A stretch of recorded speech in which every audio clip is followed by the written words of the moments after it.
우리 당원분들은 광화문에 천막당사 쳤딱하니까 와, 또 한 번 붙는구나 싶어. 와, 나오셨네. 조금만 저만치 가실래요? 주 대표님 가려져가지고 태극기도 좀 내렸으면 좋겠구만. 옛날 생각 정말 대단하더라고. 이제 저걸 해야 돼.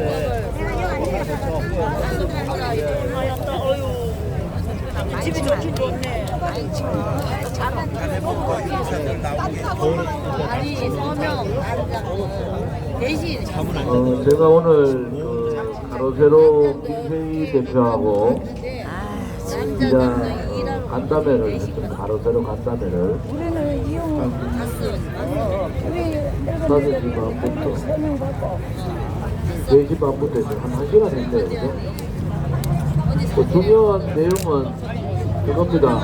우리 공화당이 왜 천막 당사를 광화문에 다시 들어오게 됐는가. 뭐 결정적인 것은 18일날 오후 2시에 진보연합 대학생들이 비대사관절을 침입한 데 대한 국민들의 생각을 전달하기 위해서 미 국무부가 이례적으로 적극적인 성명을 내고 한국 정부에다가 강력하게 항의를 했습니다. 대사관저나 대사관은 시외 복권 지역으로 되어 있죠. 중국의 탈북민들이 외국 대사관에 막 넘어가지 않습니까? 그 들어가는 순간에 한국 대사관에 들어오면 한국 땅에 들어오는 거예요. 그와 마찬가지로 미국 대사관저에 침입을 했다는 것은 그것은 미국에 대한 대단한 미국 국가에 대한 침탈을 한 거다 이렇게 볼 수가 있고, 그들이 명분상 방위비 협상 문제를 얘기했지만은 실질적인 그들의 생각은 미군 철수, 한미동맹 파기 그런 생각들이 갖고 있습니다. 우리 공화당이 미국 국민들한테 우리 대한민국의 국민은 미국을 사랑하고 미국 국민을 좋아하고 한미동맹 강화를 지지한다, 그런 입장을 전달하기 위해서 광화문 천막 당사를 다시 쳤다 이렇게 보시면 됩니다. 또 하나는 공수처법에 대해서 오늘 법 전문가시죠, 헌법 전문가시죠. 공수처법이 헌법 여러 가지 부분에서 위반, 위헌적인 요소가 많다. 그래서 제가 특별히 우리 한상수 교수님한테 공수처법 관련된 위헌 요소에 대해서 오늘 팟캐스트를 통해서 좀 해주시면 좋겠다 이렇게 해서, 한자시니까 당대표가 또 얘기하면 또 잘 들어줘요. 뭐 그거보다는 갑자기고 이러니까 편하게 했는데, 아마 오늘 말씀 잘 들으시고 공수처법에 대해서 논쟁이 벌어지면 그 논쟁에 대해서 강력하게 입장들을 발표를 해주시면 좋겠습니다. 오늘 날씨가 전형적인 초가을 날씨예요. 덥지도 안 하고 춥지도 안 하고, 오늘 대단히 많은 분들이 오셔서 감사를 드리고요. 10월 26일 다시 한 번 더 공지를 드리면은 공식 카페에 다 올렸는가요? 같이 드세요. 공식 카페에 좀 빨리 좀 올리시고, 10월 26일 10시에 현충원 국민묘지 현충탑 앞에서 10시에 모여서 현충탑 참배를 하고 올라가서 걸어서 행진해서 올라갈 겁니다. 행진해서 이순신 이성만 건국 대통령 묘지를 참배하고, 그 다음에 11시에 열리는 박정희 대통령 각각 40주기 추모식에 참석을 할 예정입니다. 아마 10시 한 45분 정도에는 참석을 할 겁니다. 오늘 이번 토요일은 많은 분들이 오시지만은 그래도 우리 공화당이 창당되고 지금까지 우리 10월 26일이나 8월 15일 두 분의 추모식에는 추도식에는 꼭 우리 공화당이 중심이 되어서 했습니다. 아무튼 10시, 11시 일정이 12시 되면 마칠 겁니다. 그러면은 전철을 타고 버스 타고 오신 분들은 우리 공화당 버스나 이동할 수 있는 분들 타고 성모병원 앞으로 가서 조국 구속 수사 촉구 태우기 집회를 151차 1구 태우기 집회를 성모병원 앞에서 가집니다. 여러분 잘 아시다시피 성모병원에 박근혜 대통령이 계시고 박근혜 대통령께서 우리들이 집회하는 모습을 잘 보고 계십니다. 아무튼 우리가 경찰 개혁을 얘기하는 그들에게 경찰의 개혁에 우선돼서 해야 되는 것은 경찰의 공정성, 경찰의 정의가 중요하다. 불법 세력들이, 거짓 세력들이 개혁을 한다는 것은 있을 수 없는 일 아닙니까? 그래서 검찰 개혁의 방향은 맞지만은 그래도 경찰의 공정과 정의가 바탕이 된 그러한 개혁이 필요하다. 이런 요구를 하기 위해서 집회를 합니다. 그리고 제가 볼 때는 집회가 조금 12시 반 사전 집회가 좀 늦어질 수가 있어요.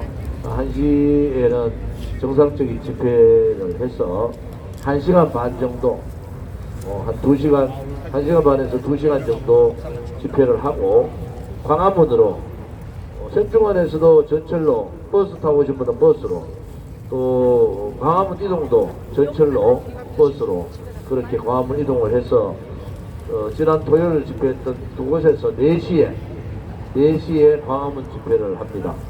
그리고 광화문 집회를 1시간 반만 할 거예요. 그리고 이동을 청와대로 효자동으로 이동을 해서 거기서 6시 집회라고 6시 늦어도 6시 반에는 모든 집회를 마치도록 하겠습니다. 6시 반 집회 마칠 테니까 중간에 멀리서 오신 분들도 가능하면은 6시 반까지는 시간을 좀 이렇게 가져주시고 6시 반 이후에 출발하도록 그렇게 해주기 바랍니다. 오늘 저는 뭐 또 여러 약속이 있어서 자리를 떠야 됩니다만은 오늘 시간을 이렇게 내주신 허평환 대표님께 감사를 드리고요. 오늘 특히 우리 공화당의 서명대 단장님들 오늘 반 정도 오셨다 그러네요. 반 정도 오신 단장님들 모임이 의미로웠고 또 서명대 하시는 분들에 대해서 우리가 당이 할 수 있는 또 천만인구제 선방본부가 할 수 있는 것은 최대한 하도록 그렇게 하겠습니다. 오늘 초가을 밤에 저녁에 우리 공수처 악법을 막기 위한 규정의 이론을 제공해 주시고 또 여러분에게 모르는 부분을 많이 말씀해 주실 한상수 최고위원님한테 마이크를 넘기겠습니다. 큰 박수 해주시기 바랍니다.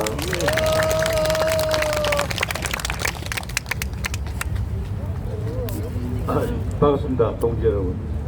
사실은 그 공수처법이라고 하는 게 실제로 그 문재인 정권 들어서 나온 것만은 아닙니다. 원래 지난번에 한번 제가 그 집회에서 태극기 집회에서 말씀드린 바 있다시피 좌파들은 그 1990년대 후반부터 벌써 사법개혁, 검찰개혁 이런 얘기를 했고 그때 공수가 주장이 나왔습니다.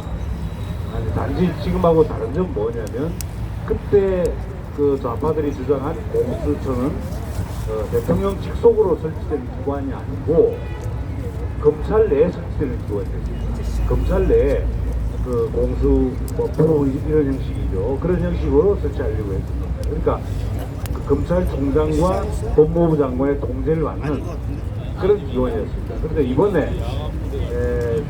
나온 공수처 의원은 완전히 법무부를 벗어나서 법무부 어떻게 보면 위에 있는 그런 기관으로 자리 잡는 그런 공수처를 만들 겁니다. 이제는 정말 그 공수처를 통해서 좌파 세력이 장기 집권을 하겠다 하는 의도를 공개적으로 드러낸 겁니다.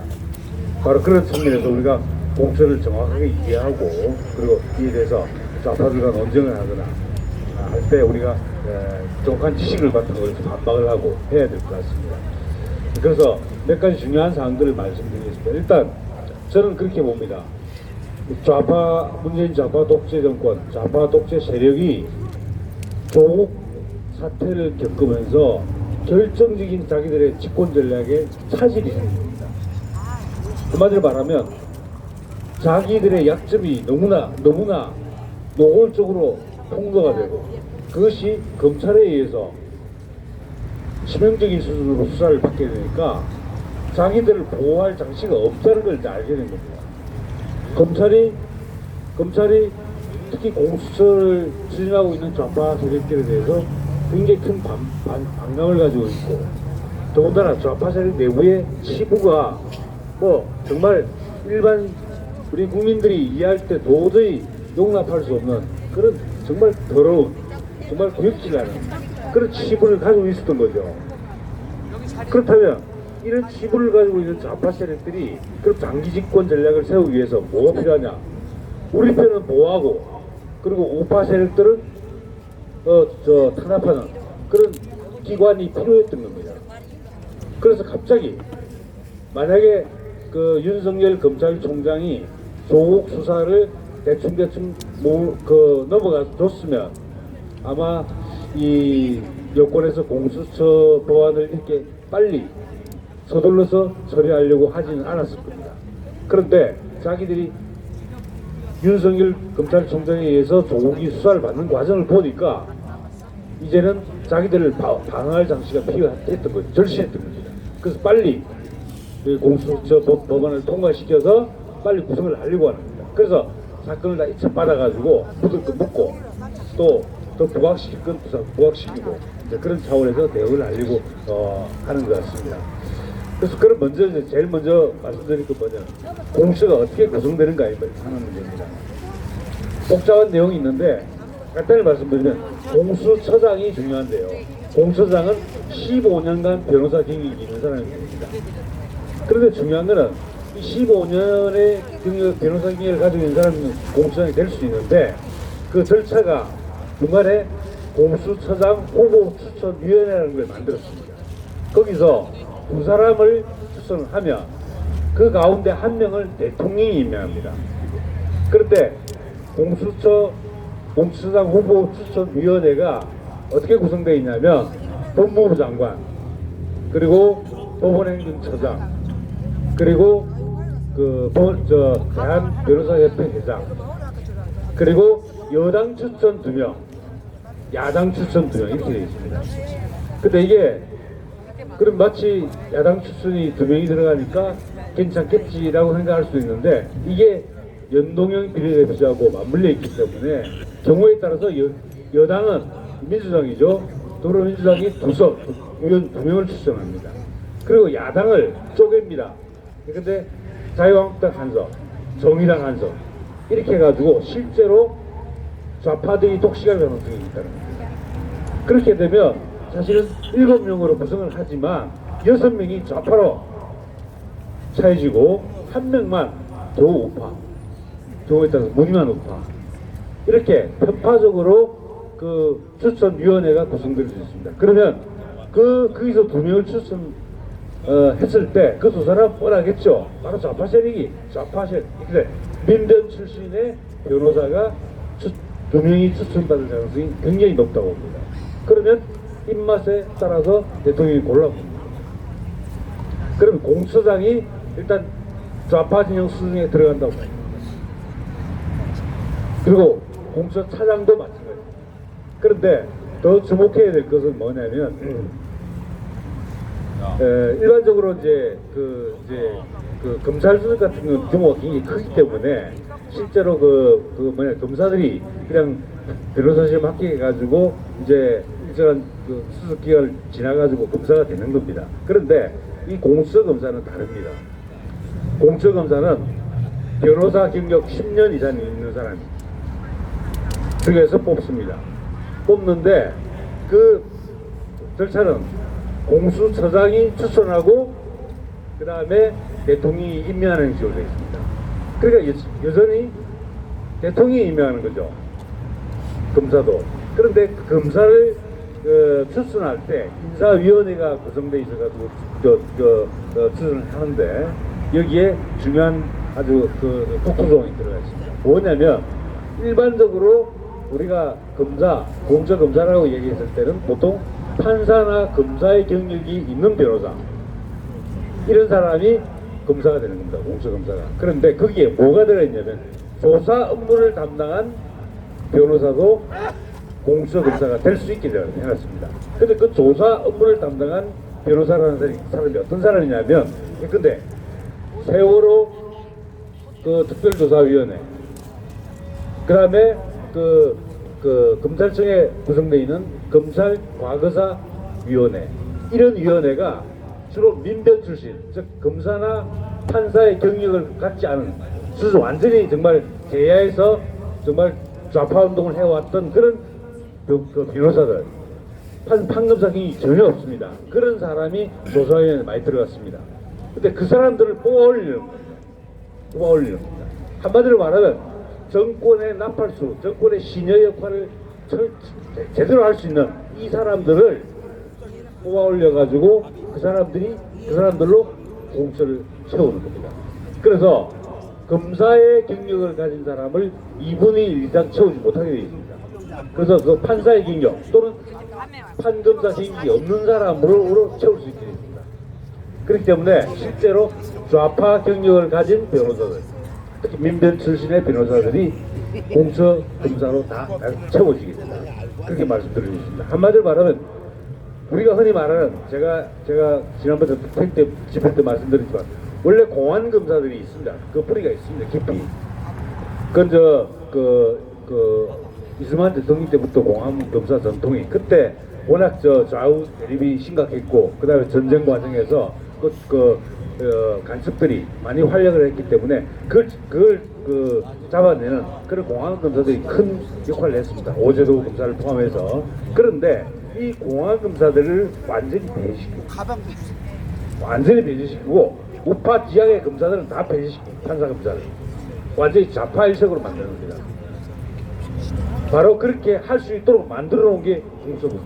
그러니까 첫째, 공수처장, 차장, 검사 이 모두가 좌파 세력으로 채워지게 정말 무시무시한 조직이 되는 겁니다.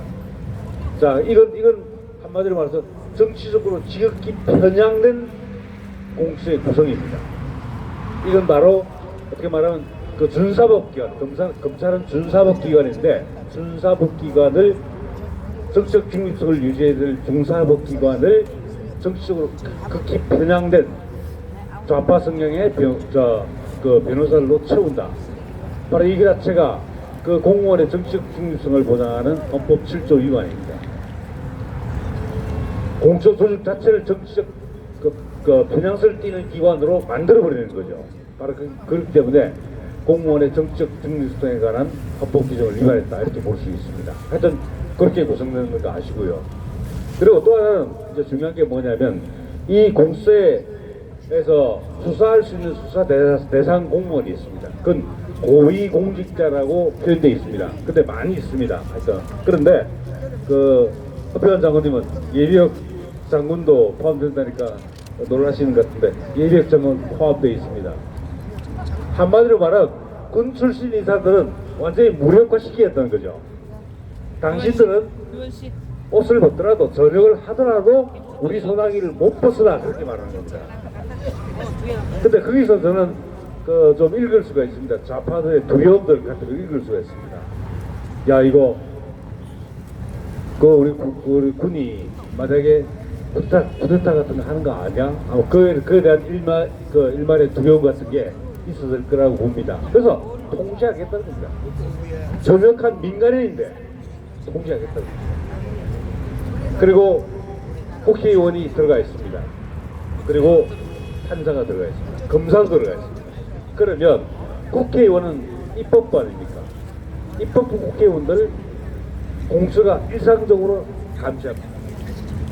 일상적으로 범죄 혐의 단서를 잡아가지고 그 사람을 내사하고 그리고 수사를 하게 됩니다. 그러면 국회의원들이 거의 무력화된다고 봐야 됩니다. 저는 그렇게 봅니다. 우리 저 공동대표님 두 분 빼고는 견딜 사람이 어디 있겠나라는 생각을 합니다.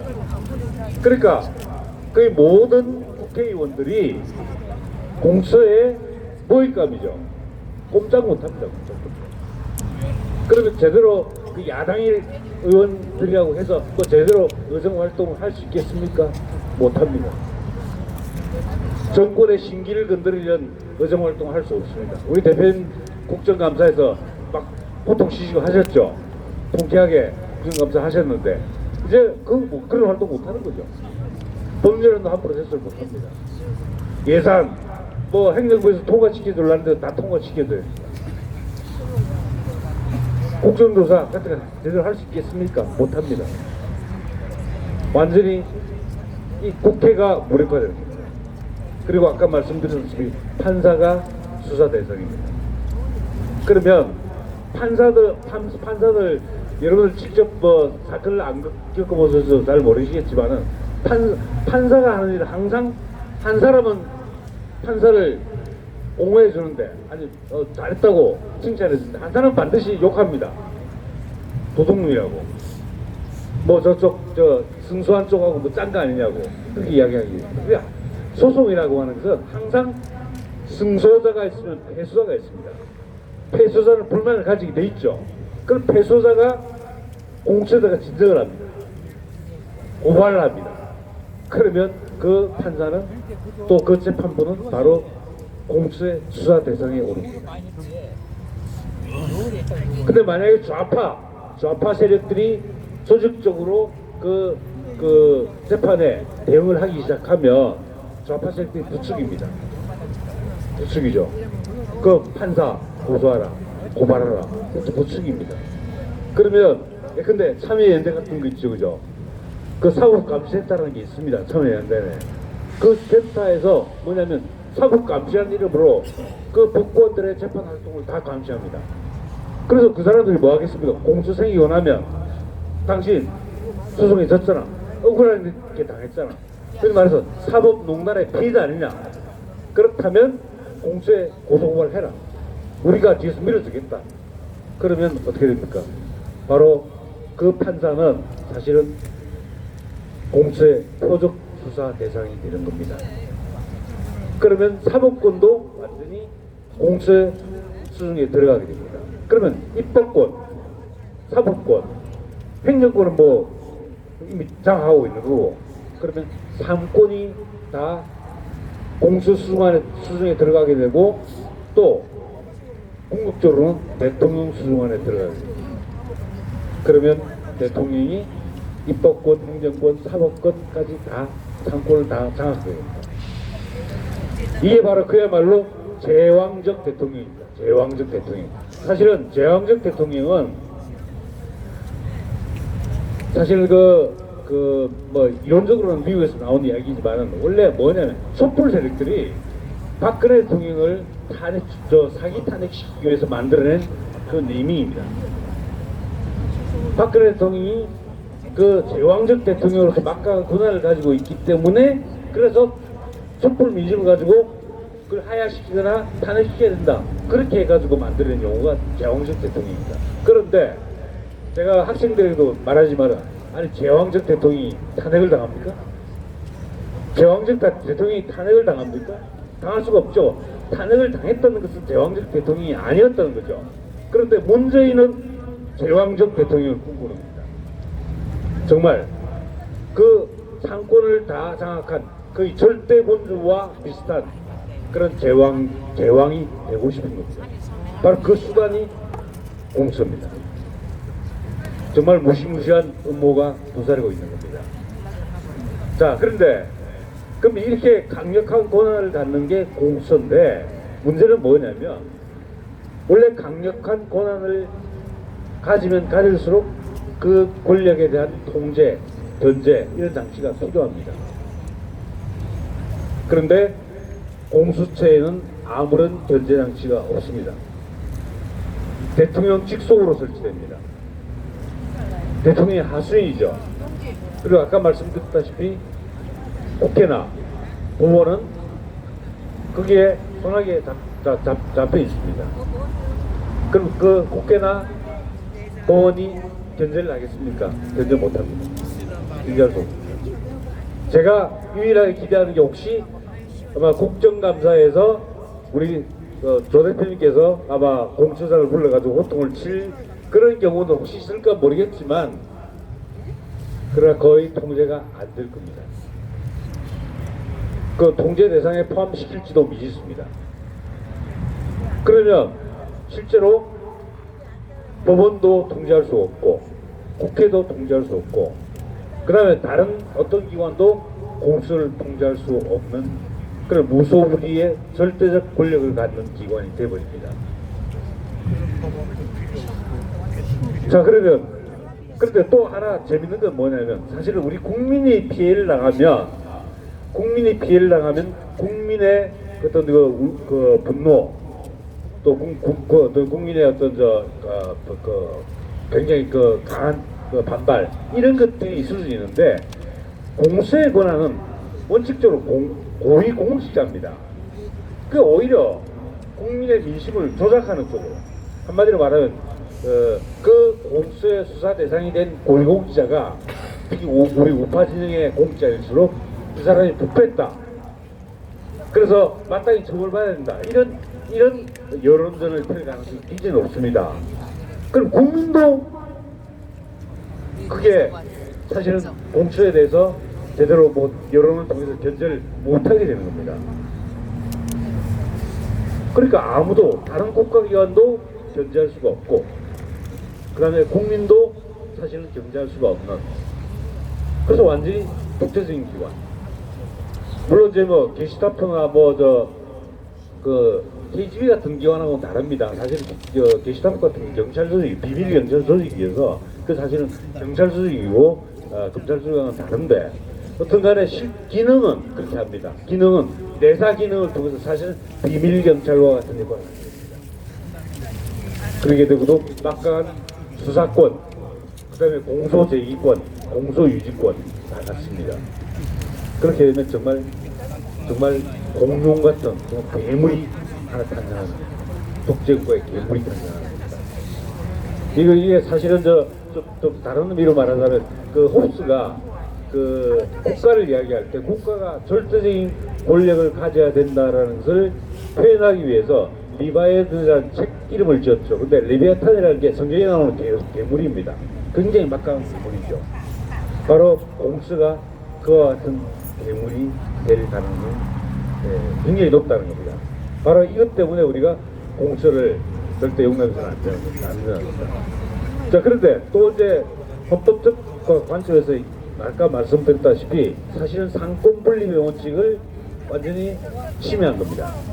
입법, 행정, 사법권을 다 지는 거죠. 다 통제하는 겁니다. 그래서 자신은 통제를 받지 않습니다.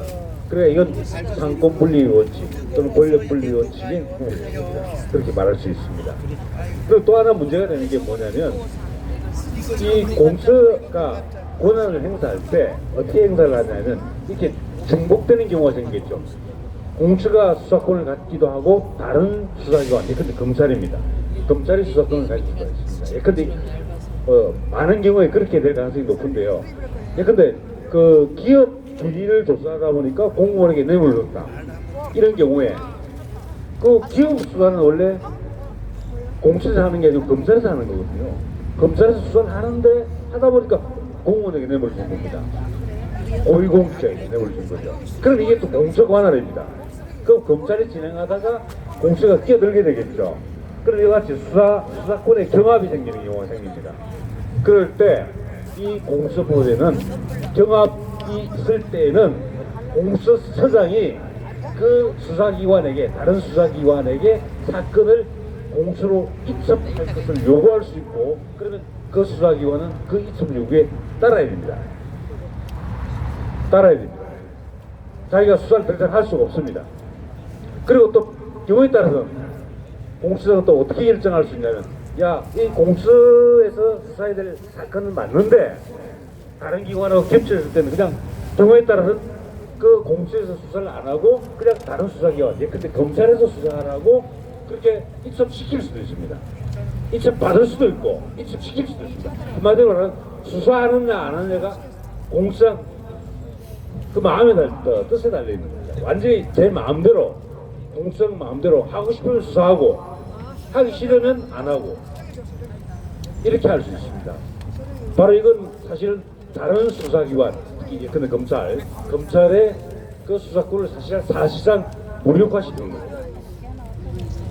바로 이건 사실은 공수처의 그 공수처장의 그런 그 사건 입수권, 이것도 우선 수사권이라고 하는데요. 우선 수사권이 사실은 검찰을 무력화시키기 때문에 이거 사실은 이 적법 절차의 원칙이 사실 위배되는 겁니다.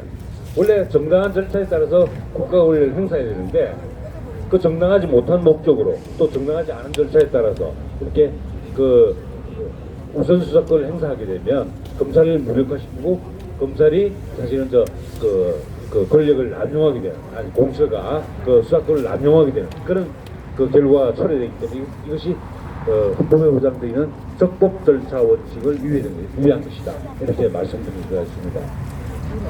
그다음에 또 하나 이제 말씀드릴 게 뭐냐면, 아까 이제 앞에 오전에 제가 말씀드렸던 건데, 그 우리 헌법에는 평등권이 규정되어 있습니다. 11조가 평등권 조항인데요.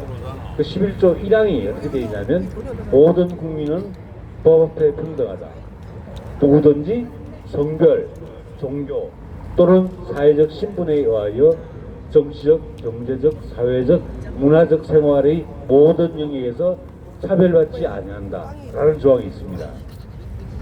그런데 이 공수처법은 공수처의 수사 대상이 된 사람의 입장에서 보면요, 원래 공수처법에 의해서 새로운 범죄가 만들어진 건 없습니다. 기존의 형법이나 형사특별법에 의해서 그 범죄로 되어 있는 그 범죄를 수사하고 처벌하는 겁니다. 그런데 공수처법이 만들어지지 않았으면 그걸 어디서 수사하냐면 경찰 또는 검찰에서 수사합니다. 그런데 공수처법이 만들어짐으로써 이제는 경찰이나 검찰의 수사를 받는 게 아니라 공수처의 수사를 받습니다. 공수처에. 자, 그러면 이 고위공직자라는 신분 때문에 자기가 수사받는 기관이 달라지는 거죠.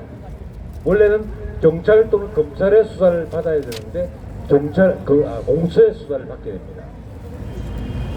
그러면 이게 이 고위공직자라고 하는 것이 사회적 신분입니다. 사회적 신분. 그 일정한 기간 동안 그 지위를 점하고 그러면 그게 일정한 사회적 평가가 수반되는 것, 이걸 사회적 신분이라고 헌법재판소가 그렇게 해석하고 있습니다. 학자들도 그렇게 해석하고 있습니다. 그러니까 고위공직자라고 하는 것은 사회적 신분에 해당합니다. 그리고 수사를 경찰 또는 검찰에서 받느냐 또는 공수처에 받느냐, 이 차이는 바로 정치적 영역에 있어서의 그 차별입니다. 그러면 고위공직자라는 사회적 신분에 의해서 일반 경찰이나 검찰의 수사를 받는 게 아니라 공수처의 수사를 받아야 되는 거죠. 바로 이것은 정치적 영역에서의 차별입니다. 그래서 공수처법 자체는 바로 헌법 제11조 1항이 보장하고 있는 평등원칙을 위배한 것입니다. 바로 그렇기 때문에 아까 그 대표님께서 말씀하셨던 그 전 의원 보좌관님 오셔가지고 하신 말씀이 바로 그 조항입니다. 그러니까 원래 평등권이라고 하는 게 뭐 절대적 평등을 보장하는 건 아닙니다. 합리적 이유가 있을 때 차별을 할 수가 있습니다. 그런데 사실은 이 공수처를 설치하는 목적은 사실은 아까 말씀드렸다시피 한마디로 말하면 우파 탄압, 좌파 비호입니다. 우파 탄압, 좌파 비호, 이게 공수처의 목적입니다. 그런 목적으로 고위공직자들을 올가매기 위한 그런 수단으로 공수처법을 만드는 거죠. 그러니까 이거는 명백한 그 차별이고 전혀 합리적 근거가 없는 사별입니다. 따라서 당연히 헌법 위반입니다. 바로 이 부분도 우리가 그 헌법에서 아주 그 앞으로 중점적으로 부각시켜 나가야 될 그 요소라고 생각을 합니다.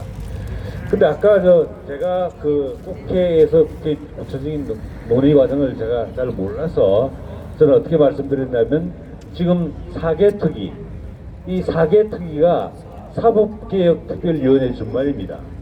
그런데 이런 사법부라고 할 때는 보통 법원을 이야기하는 겁니다. 그런데 사실은 거기에 뭐가 포함되어 있냐면 검찰, 검찰이 포함되어 있습니다. 그건 왜 그렇게 되어 있냐면 검찰은 법원에 대응하는 준사법기관으로서의 지위를 갖는다고 봅니다. 일반적으로. 그래서 사법개혁이라고 했을 때는 법원개혁만 말하는 게 아니고 검찰개혁, 그리고 또 검찰개혁과 맞물려 있는 경찰. 이게 경찰이 왜 맞물려 있냐면 수사권 조정하고도 맞물려 있지만 경찰도 수사권을 행사하지 않습니까? 그러니까 이게 이제 맞물려서 경찰개혁까지 이렇게 묶어서 사법개혁이라고 표현하는데, 이 사법개혁 특위가 그 만들어낸 게 이제 중요한 요소가 두 가지입니다. 아까 말씀드렸던 그 공수하고 검경 수사권 조정입니다. 그런데 가만히 보시면 이상하죠? 아니 검찰이 가지고 있던 고위 공직자에 대한 수사권을 공수로 보내자. 그리고 검찰이 가지고 있던 수사권, 수사 지휘권 이런 것들을 경찰로 보내자. 그러면 어떻게 됩니까? 고위 공직자에 대한 수사권 다 없어지고 경찰에 대한 수사 지휘권 이런 것도 없어지고, 이렇게 하면 검찰을 사실상 껍데기로 만들려고 하는 거죠. 껍데기로. 사실은 검찰을 완전히 무력화시키고 현화시키려고 한다. 이렇게 볼 수 있는 겁니다. 그래서 사실은 검찰에 몸담고 있는 사람들이 굉장히 뿔이나 있습니다. 우리를 완전히 허수아비로 만들려고 한다는 거죠. 그래서 받아들일 수가 없는 겁니다. 윤석열이가 사실은 그 후배 검사들로부터, 하여튼 검찰 구성원들로부터 굉장히 많은 압력을 받고 있는 이 부분입니다. 어떻든 검찰을 지켜야 됩니다. 검찰이 무력한 기관으로 전락해서는 안 됩니다. 종이 호랑이가 돼서는 안 된다. 이렇게 생각을 하고 있는 거죠. 그렇기 때문에 그 윤석열 입장에서는 조국 수사를 치밀하게 엄정하게 할 수밖에 없는 게 바로 그 이유 때문입니다. 그 이유가 하나가 있다는 거죠. 개인적 성향과 관계없이 검찰 내부의 요구가 검찰개혁을 막으려면, 검찰을 무력화시키는 검찰개혁을 막으려면 공천 따위는 필요 없다. 그걸 검찰이 입증해야 될 거 아닙니까? 공수를 만들려고 하는 그 집권 세력에게 공수가 필요 없다 하는 걸 입증시켜야 검찰개혁을 전시시킬 수 있을 거 아닙니까? 그러면 공수가 필요 없다라는 것을 입증하는 방법이 뭐겠습니까? 검찰도 충분히 고위 공직자에 대해서 수사를 할 의지와 능력을 가지고 있다. 잘 할 수 있다. 이걸 보여주는 거 아니겠습니까? 그러니까 윤석열 검찰총장이 조국 수사에 매진할 수밖에 없는 이유가 그 있는 겁니다. 저는 말씀드렸다시피 윤석열은 제 대학교 동기입니다. 법대 같이 공부했습니다. 그 친구는 그렇게 박수 치는 분들은 아닌 것 같고요. 저는 윤석열 우리 박근혜 대통령 탄핵 이후에 수사 국면에 대해서 박영수 특검하고 저는 박영수 특검에 대해서 이가 갈리는데, 그와 맞물려서 그 공동작업을 했던 윤석열에 대해서 저는 굉장히 증오했습니다. 굉장히 동기지만 증오했습니다. 그리고 이번 조국 수사 좀 잘한다고 그게 또 면책되는 것도 아니겠죠. 우리가 지금 물었던 물어야죠. 근데 어떤 간에 검찰개혁을 검찰이 막아낼 수 있는 방법은 검찰이 고위공직자에 대한 수사를 잘 할 수 있다. 이걸 증명하는 것이고, 그건 바로 조국 수사를 철저히 엄정하게 하는 것입니다. 바로 그 일을 윤석열이 해야 되는 거죠. 그래서 우리는 윤석열이 조국을 구속시킬 거라고 저는 개인적으로 그렇게 생각을 합니다. 그러면서 검찰이 국민에게 일종의 검찰총장 검찰 메시지가 나오겠죠. 봐라. 분명히 조국은 고위 공직자입니다. 조국은 고위 공직자인데 그 고위 공직자를 우리 검찰이 철저하고 엄정하게 수사해서 이렇게 파헤치지 않았느냐. 그래서 국민들에게 그러니까 그 조국이 주장하는 그 검찰 개혁이 잘못된 것이다. 그게 좌파 일종의 말하는 권력 독점이고 검찰 무력화하고 그런 것이다. 그럼 조국이 또 문재인이 주장하는 그 검찰 개혁이 잘못된 것이라는 것을 그 조국 수사 결과를 발표를 하면서 검찰이 발표를 할 거라고 봅니다. 네. 그렇게 되면 조국은 부족되고 그 다음에 조국을 비롯한 문재인은 공수를 통해서 자기들의 장기 집권 업무를 꾸미고 있다는 사실을 국민들에게 알릴 수 있게 되겠죠. 그리고 검찰은 또 자신의 조직을 지킬 수 있게 될 겁니다. 예, 그런 결과가 오게 된다면 정말 우리가 바람직한 결과가 우리가 얻을 수 있겠죠. 그래서 하여튼 이런 여러 가지 내용들을 좀 가지고 있는데 그래서 실제로 또 하나 말씀드릴 게 뭐냐면 그 공수처 검사가 몇 명이지 아십니까? 단 25명입니다. 처장을 포함해서 차장을 포함해서 검사 다 합쳐서 25명밖에 안 됩니다. 검찰은 아시다시피 전국에 흩어져 있죠. 고검도 있고 지검도 있고 지청도 있고 다 있지 않습니까? 그럼 공천은 어디에서 딱 설치되겠습니까? 서울에 한 군데 딱 설치됩니다. 서울에서 중앙관료들 그리고 이제 시도지사들 이런 사람들 이상적으로 감시하는 겁니다. 그럼 25명이면 어떻게 되겠습니까? 검찰은 일반 평검사들이 법무부 장관하고 잘 알지도 못하고 대통령은 또 특히 대면할 일이 없겠죠. 그런데 25명이면 어떻게 됩니까? 대통령이 임명한 사람입니다. 임명장 다 줬죠. 그 25명이면 불러가지고 개별적으로 면담하면서 지시를 내릴 수 있습니다. 대통령이 아주 긴밀한 그 관계를 가지면서 지시를 직접 내릴 수 있는 그 정도의 경우입니다.